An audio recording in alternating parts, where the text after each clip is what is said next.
Hello and welcome. My name is Red and I'm back with more running gun action, this time playing Super C, also known as Super Contra, the follow-up to Contra. It would release in arcades in 1988 under the name Super Contra, while releasing under the name Super C for home consoles, NES and Famicom in America and Japan in 1990. It would release in Europe in 1992 under the name Probotector 2, because once again Germany's censorship laws surrounding blood and violence would have affected how the game would be distributed. So they decided to change it up, replacing anything that's human or humanoid with robots. So just like its predecessor, it offers its simple by design, but a challenge, at least for its time. And anybody who was inexperienced with it would see that and definitely experience it. So Super Contra would return with the same running gun formula, with five levels with new enemies and new bosses to it. And the home console release would do a similar thing, just only having 8 levels with new enemies and new bosses, but the same old running gun formula. And no, the challenge is actually a little more. Super C was actually a little more difficult compared to the first game, but it also looks better, and it also looks better too. Like having, I believe the game engine got updated a bit, so sprite models are a little more detailed, and they overall look better. And even the level layouts look better too, and some of the layouts are a bit different as well. So while the arcade version was a little more muddied and had more neutral tones, the home console release overall had better visuals with more color to it, while still maintaining that kind of dark and gritty atmosphere. And this time around, there's also no major regional differences between the home console release and the first game, so I can just play the American version, or frankly, I could play the Japanese one too if I wanted. But there are some big differences between the arcade and home console release, and I'll go over some of that and point them out as we kind of come across them, where things would be different. And also, there's no real story explanation this time around, but if the arcade version does kind of explain that it takes place 1 year after the events of the first game. The GX army is attacked by Red Falcon. A distress call is sent out.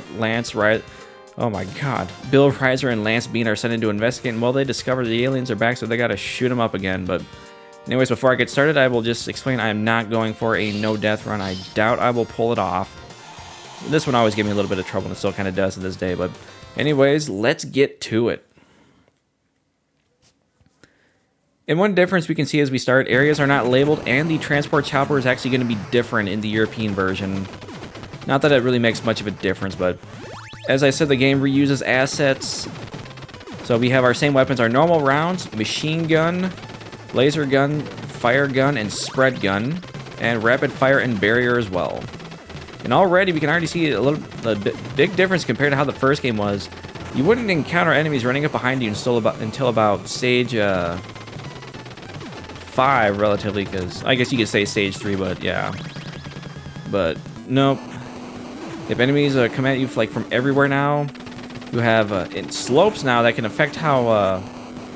So you have to aim differently on that. That was definitely surprising to see at least when I was a kid. And you already have enemies like the red soldiers that they duck down, and they have those turrets there. And you have the grenades flying everywhere as well. So it's already quite a bit being thrown at you, and really kind of sets the image of okay, this is what I'm going to be dealing with. This is actually kind of a bit. It's the same old, but it's also a little bit of a new experience. They're already throwing quite a bit at you. All right, and also as you notice, the fire gun gets an upgrade, a little redesign. It actually shoots out a fireball that splits into 4, so it actually works a lot better compared to how it was in the first game. And speaking of arcade and changes, in the arcade version, halfway through the stage, we would encounter a mini boss known as the M4A4 tank. Basically, it's a tank with a gunner on top, not much to it, but. And now we are at the first boss here in the home console. This would be considered a mini boss in the arcade release, the Great Heli. Just a big helicopter with turrets on it. You gotta destroy them. It's capable of unleashing enemies out the back, opening its hatch and dropping enemies on you, which is not fun. But we'll just take that down here. But in the arcade version, there would be one more boss after this, and that's the entrance security system. You would continue on down the path, then you'd have to destroy the core, and it would blow open a hole in the wall, and then you'd be inside Area 2, which is known as Base. And one big difference now that you see from the first game, we now have, instead of like the pseudo 3D point of view stages that we got in the first game, we now have these top-down like overhead perspectives, which are still cool. But this was something that was honestly a little more common compared to those like pseudo 3D third-person point of view like designs. But then again, it's not like many games could pull that off with the hardware they were using, or whatever reasons they were. Maybe they just weren't designed to have that, but it was still really cool. So I definitely, as much as I like this too, like it offers up a different experience, so it's not just the same like copy paste over and over necessarily. Granted, many games back then you reused assets, so this is no different. It does, it is nice, but I still prefer the pseudo 3D. All right. Okay, get rid of the turret. Yep. Moving on. Okay. Yep, and already, like, so many enemies that are already just shooting at you, yep. And right here, yep, it's nice because you can just run right up the path, and as long as you have a spread, you can just take out everything right in front of you. But anyways, we're coming up on the boss. Boss is the same in between both versions. And it's... the tank is known as Magnus. It's like a magnetic-powered tank. Only the arcade version, this boss fight is a lot more difficult to deal with because the tank moves faster. However, in this game, while you have to avoid those like little rods with the beams, with the connecting beam, that actually does not damage you in the arcade version, so you can kind of exploit that. Okay, there we go. I was afraid I was going to die. Anyway, tank is down. It also moves faster. Alright, that is Area 2 done. And I should mention, between the 5 areas in the arcade, Areas 1 through 3 are the same, with some differences. Well, Area 4 is completely different, and Area 5 is basically Area 6 in this game, but... Now we return. Well, not return, but now we have jungle. First game started off in the jungle, so now it's back again, just a bit different in this one. So I have nothing like a good old-fashioned jungle hunt. But this stage is terrible in the arcade version, because you also have the foreground to deal with. It kind of blocks your view at times, so you can't quite see everything that's up in the trees until it's already on you, if it jumps out or if it's shooting at you. Which sucked. I did play the arcade version, so... But no, overall, the arcade version is actually much harder. Alright, get rid of this mortar. Oh, God. Yep, enemies always coming out of the trees. Alright, get rid of those guys. Yep. Gotta be careful, yep. Oh.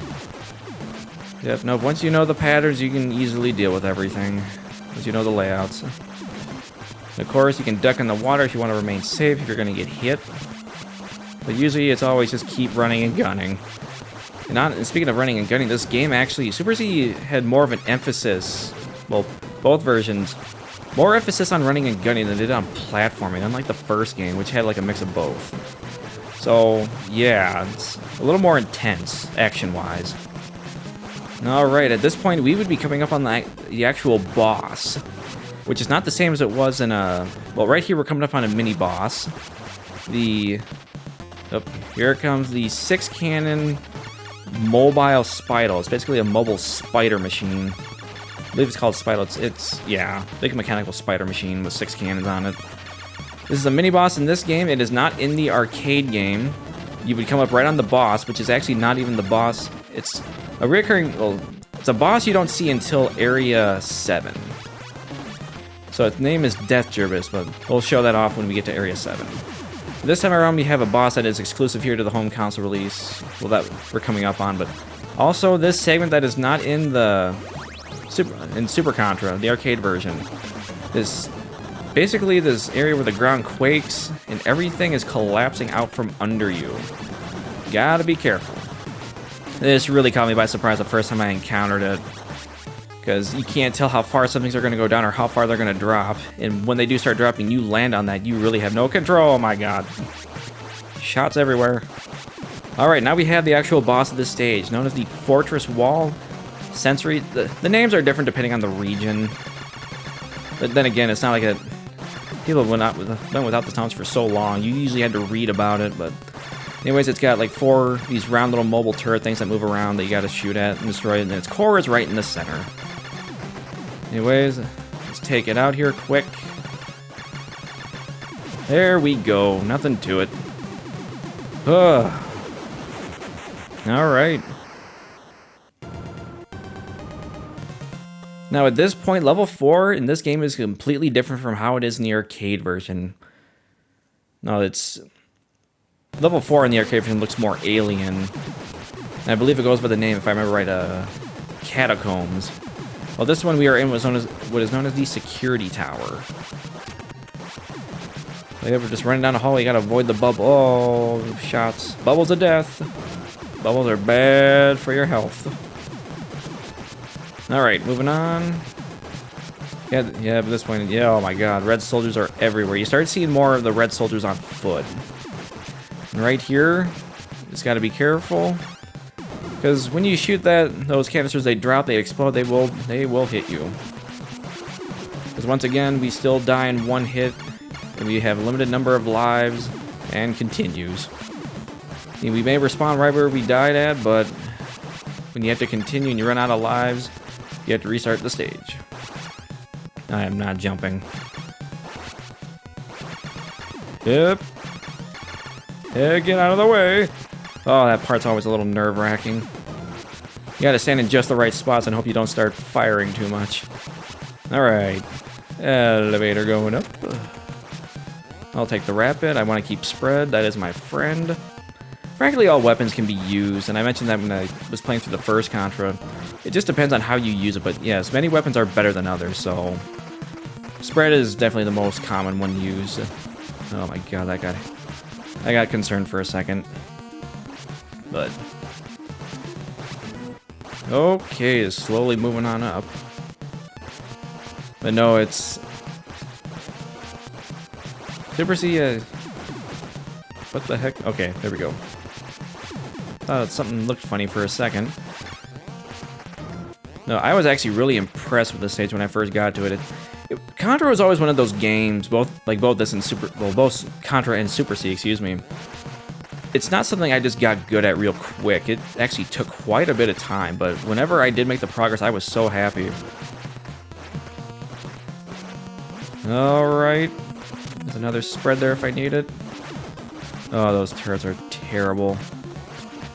Yeah, no, it's, like I said, it's simple by design. It's a challenge for those who are inexperienced. But once you know the level layouts and where enemies are going to be at and understand the boss patterns, it's easy. You just got to work your way around it.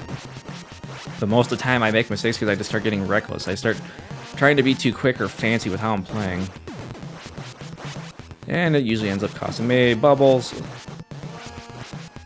Ugh, those things from stage 4 and first Contra from Goto Muga. Alright, coming up on the boss.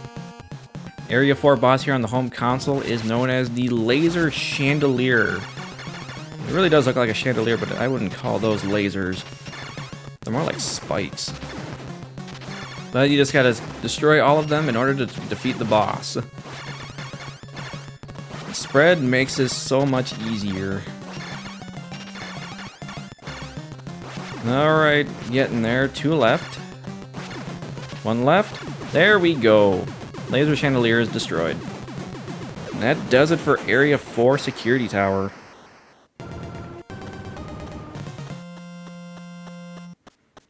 Now we move on to Area 5, known as Mountain. And at this point, Area 4, as we saw, had quite a bit of platforming to it, and we see it again here in Area 5. As I mentioned before, this game has more emphasis on action than it does on platforming, but granted, the home console release, that applies really like big time to the arcade version. But this does have a little more platforming to it in comparison to its arcade counterpart. Well, arcade, yeah. So, but it's still like not as much there compared to what the first Contra was. Yep, okay. Alright, working my way up.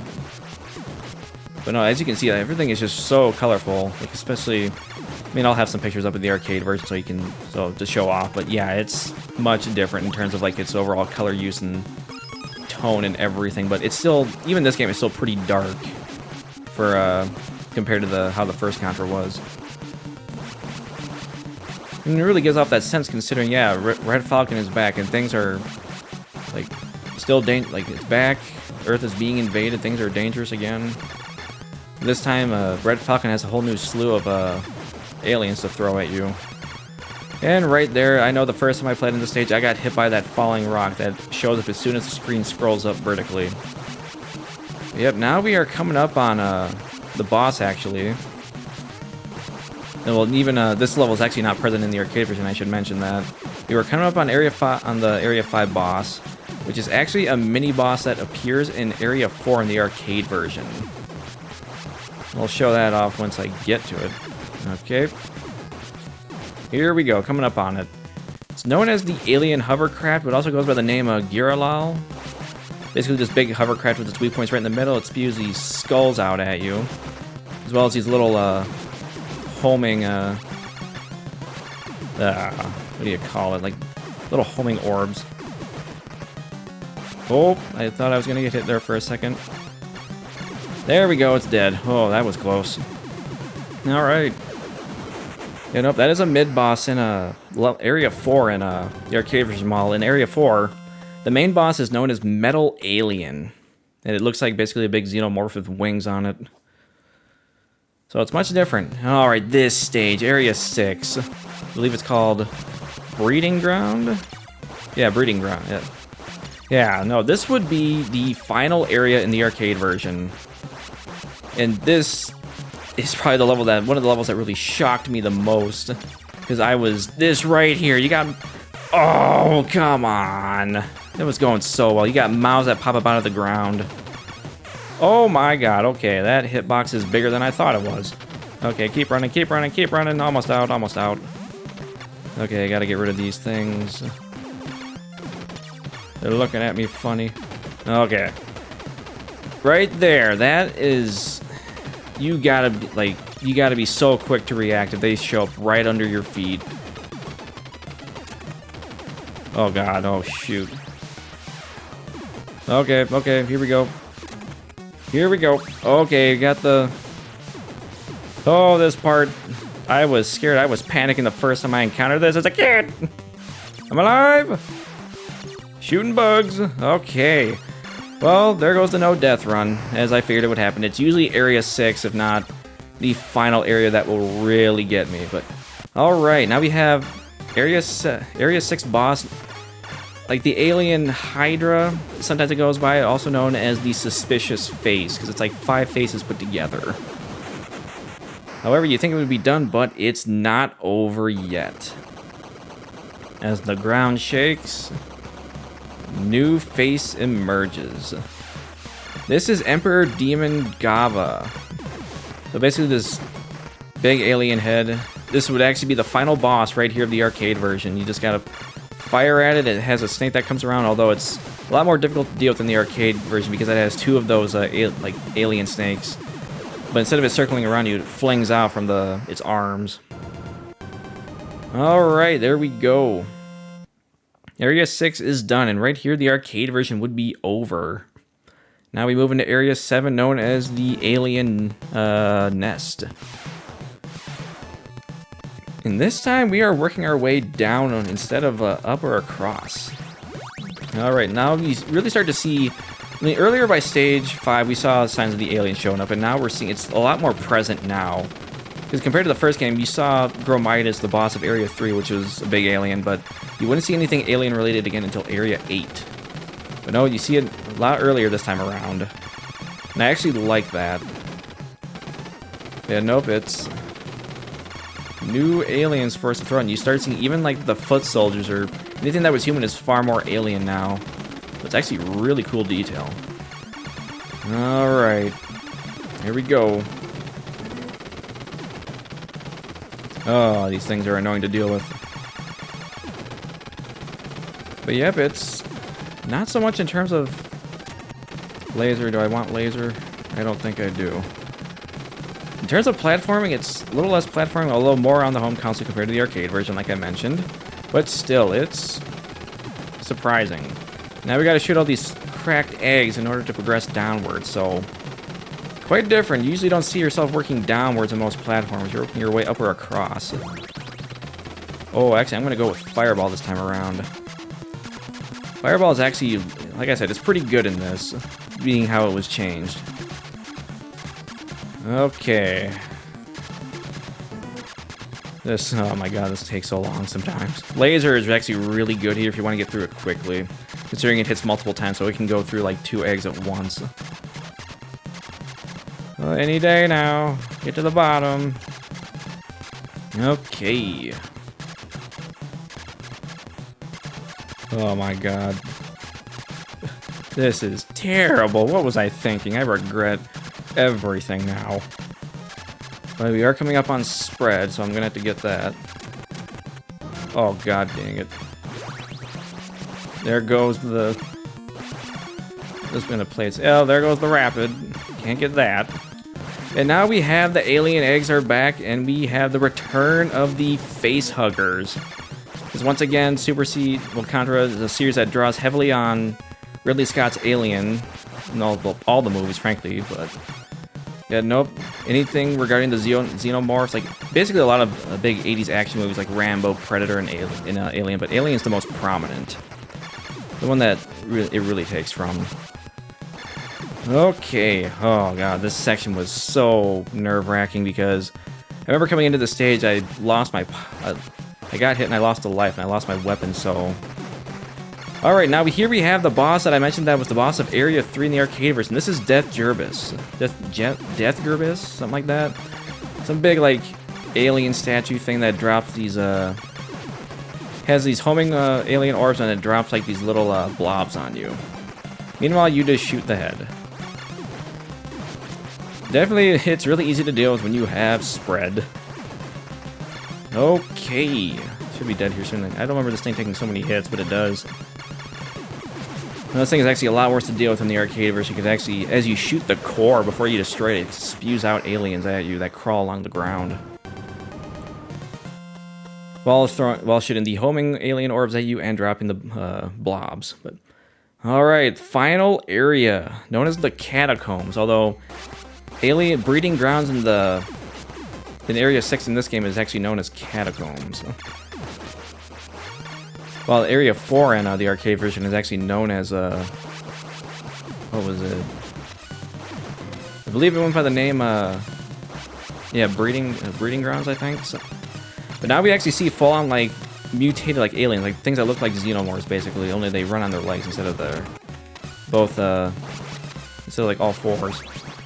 Oh, this level, looks amazing. It's...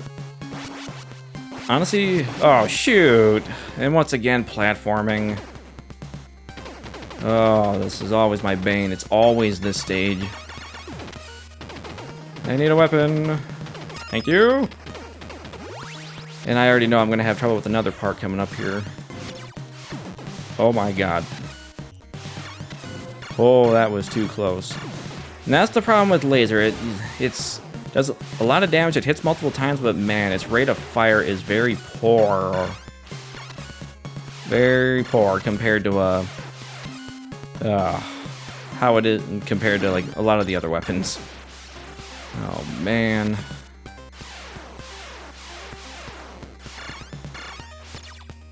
And aliens are fast. Go away. Okay, I will take the fireball. Oh my god. Died 3 times so far, but I can tell coming up, this segment is a bit of a nightmare. Platforming while dealing with a collapsing ceiling, and these little enemies these little bulbs that spawn. Okay. Moving on. Yeah, no, I love how this level is, but honestly, the alien hive, or the one in the Area 8 in the original, in the first Contra. Oh my god, this is a godsend. Looks a lot better overall, especially if you're playing the Japanese version, because like the level actually pulsates as if it's alive. Okay, almost there, almost there. Go away. Oh my god. See, this is usually the part where my runs, like my no death runs usually end. If not, it's going to be Area 6. Which is unfortunate, but it's just the way it goes sometimes. Alright, coming up in the final boss, here we go.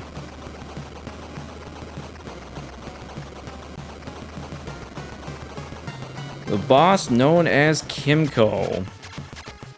The big mastermind this time around, the big boss this time around. It's weird by design. It drops these little orbs on you. And then it also fires out like these eye lasers. Very easy to beat, just like the Alien Heart or Gomer Ramos King. But yeah, that's it. Final boss is down. Red Falcon is defeated once again.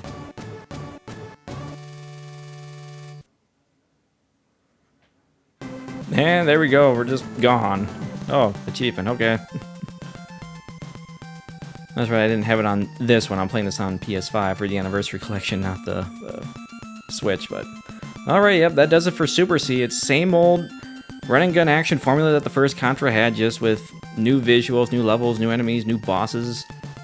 An overall, a little more challenging experience. But of course, just like I said, it's a simple game. When you're inexperienced, it's hard, but as you play more, you get better. But alright, these credits shouldn't be too long, so... Like I did with, like I mentioned in the first Contra video that I did before this one, if you have an interest in learning any more about Contra, you can, oh my god, wow, that was quick.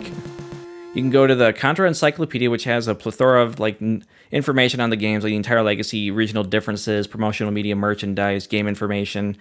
And you can also go to the Cutting Room Floor, which has, information on, like, cut and unused content, as well as regional differences too. It's little bits of information to look at, like for things that were either in early builds of games or just didn't make it into the final builds, but maybe or just didn't make it past concept design, anything. But all right, well, Super C is finished. That is a wrap on more classic run and gun action. So, well, thank you for watching, and I hope you enjoyed.